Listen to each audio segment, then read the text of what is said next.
Flashback. Hello guys, and here we are again para Unbogging!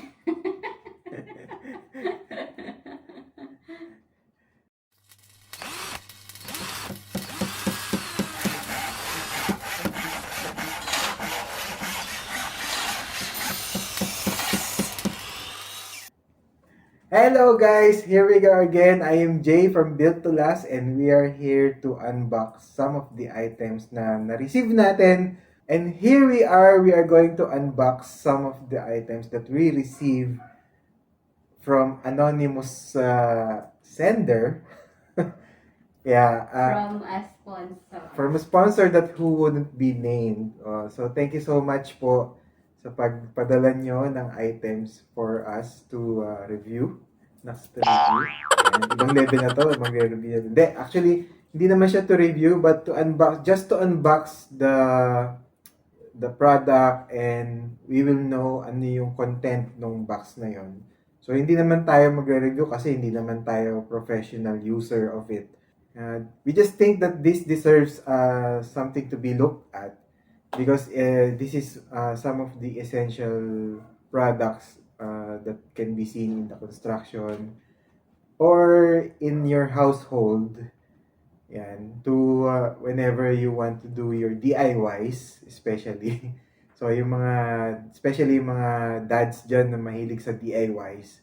So check this out guys. So, the first box that we are going to open is this one.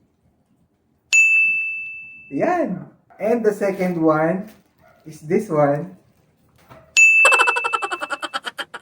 So, these are the two items that we are going to unbox. So, as you can already see, kitang-kita naman na po sa box, no? So, there's no suspense already for these two products and nakikita niyo naman na kung ano yung mga itsura nila. So this one is a hammer drill. Okay, and this one is a power washer. Shout out to this two manufacturers. So this one is FUJIHAMA for the power washer and this one is Oxford for the hammer drill. So let's dig in guys. Let's check it out and see what's in the box of these two products. Okay guys, so for the other one, ito naman ang bubuksan natin. Ayan, medyo bilisan na natin to guys. Paspasan na natin to. So ito naman guys is high pressure washer. Ginagamit po ito usually nga sa mga paglilinis ng mga so car wash, ganyan. You want to wash your car, your motorcycle, and also do sa mga areas na gusto nyong malinis din. Yung mga nakikita nyo sa mga ads, di ba minsan yung mga, especially yung mga nilulumot na mga sahig or semento, ganyan. So you can definitely use this para mas mapadali ang inyong imbis na i-scrubin nyo pa, di ba? You can use this high pressure washer para mas madali yung paglilinis ninyo sa bahay. Or you can also use them sa paglilinis ng mga windows, screens, ganyan. Or if you can also do it yung paglilinis din ng inyong mga window type aircons or yung mga split type aircons kung marunong kayo guys But if hindi po kayo marunong, please let the professionals do it. Kasi baka masira lang yung inyong aircon kapag hinugasan nyo ang timano and you don't know the parts na hindi pwedeng mabasa. So mas malaki yung gagastusin nyo guys kasi imbis na makatipid kayo sa pagdi-DIY nyo, lalo kayong mapapagastos kasi masisira yung inyong appliance or yung aircon. So ayan, again, shoutout po ito sa ating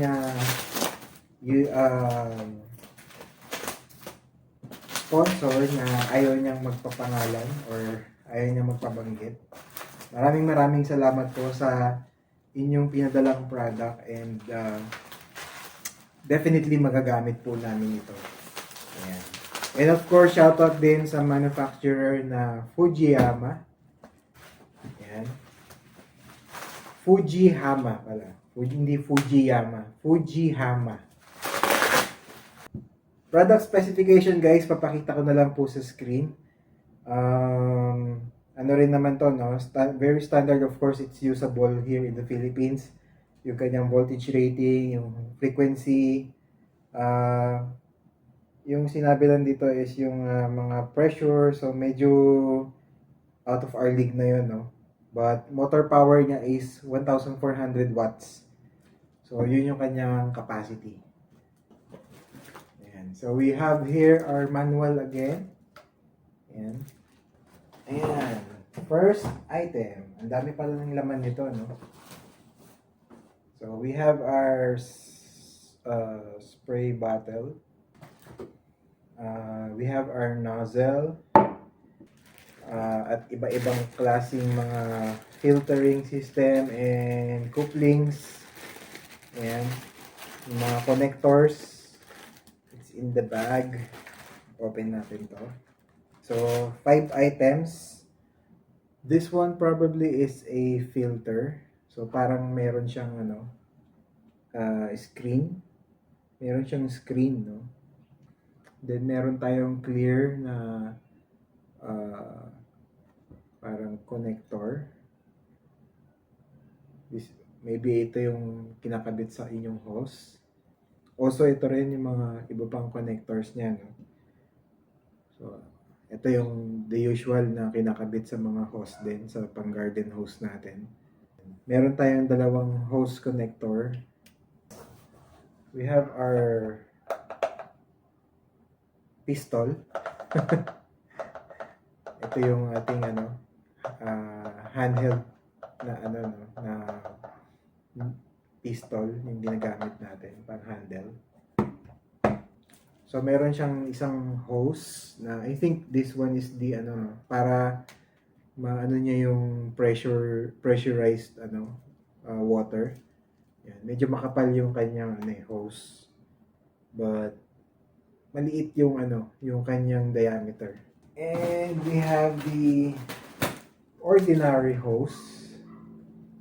Not so ordinary kasi medyo smaller siya compared dun sa garden hose natin. Probably around 1/4 inch ang sukat. Ayan. And siguro ang length nito mga 2 meters din siguro to. Same with the same with the pressurized hose. And of course, we have the equipment. So ito, meron tayong boombox dito. Para siyang boombox, di ba? Parang stereo. Ayan. Yung tanong ni Maris kanina, bakit daw horizontal yung nito, configuration or yung orientation niya. Compared dun sa nakikita usually online na yung pahaba siya, yung vertical. Papakita ko na lang sa screen guys yung usual na binebenta online, di ba? But this one, it's much more different. Kasi ang nito, isang advantage ang nakikita ko dito is yung storage niya. No? So mas madali siyang i-keep ganito lang kaliit, ka-compact yung kanyang equipment, yung mismong motor. Kaysa dun sa vertical one kasi mas bulky siya tingnan. Tapos yung meron pang gulong, di ba? So medyo mahirap siyang i-store. So this one, mas madali siya, mas handy. So para ka lang merong diyan, no? Meron kang cassette stereo na dala. Cassette stereo, uso pa ba yun? Yes, yo. Yes, yo. Yo, what's up, yo? Ayan. Ayan. So, basically, ang switch niya lang naman guys is on and off. So, the green button is the on. Of course, yung red is off. Ayan. Kita naman, di ba? And then, this little lever here, yung kulay dilaw. So, you have to push it up lang. Para lang dun sa to release yung hose. Release or insert yung hose na ipapasok ninyo. So, nasa likod niya guys, yung ito, hose inlet. So probably dito papasok yung hose ninyo galing dun sa gripo or galing dun sa timba. If you're going to use a pail or timba. Kasi 'di ba ngayon pwede na siyang nakalagay lang sa timba yung tubig, then dun siya kukuha ng supply ng tubig, or you can directly attach this sa gripo ninyo. Yan, using itong mga nozzle na pinrovide nila, no. So pasok dito, and then yung output niya is from here sa harapan. So ano kaya lilinisin ko mamaya? Jay, yung garahe. Puro lumot na. Yun, siguro later guys, papakita ko sa inyo pagka ginamit ko na siya outside, or probably pag naglinis na ako ng aking maraming sasakyan. Maraming sasakyan. Kasi nagtatanggap na po kaming car wash. Kasi marami na akong customer nag-aabang dyan sa labas para mag-car wash ako. No?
It works perfectly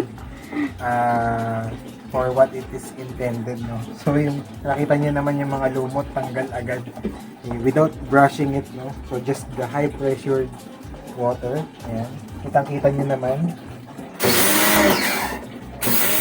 Malakas ba yun sa tubig?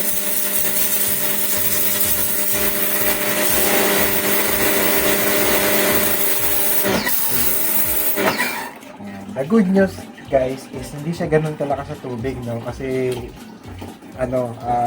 we have here yung hose natin, nakalubog lang siya sa bucket, ng pail of water, or you can connect it directly sa hose. Pero I think it's safer to use yung kasi para may filter siya, no, nakalublob dun sa bucket natin. So you can also use even yung so pwedeng wala ka na nung bottle, and lagyan mo na lang ng soap yung mismong bucket, then dun na siya hihigop anti-macno. So again guys, this is FUJIHAMA high pressure washer. Ayan. Get yours now. Ayan, galing tayo sa putik guys. Kakagaling lang sa putikan.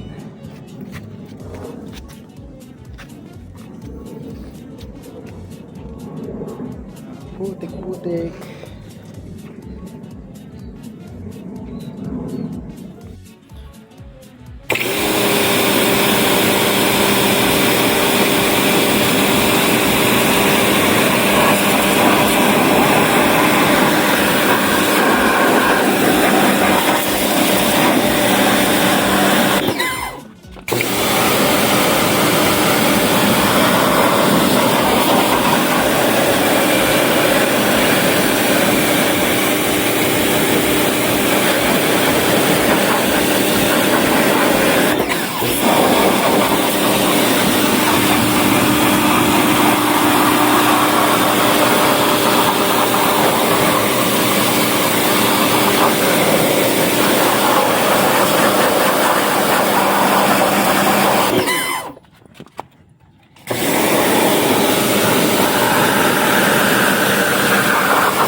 even on a cloudy day. And it don't matter what you say, 'cause even if the sky is falling,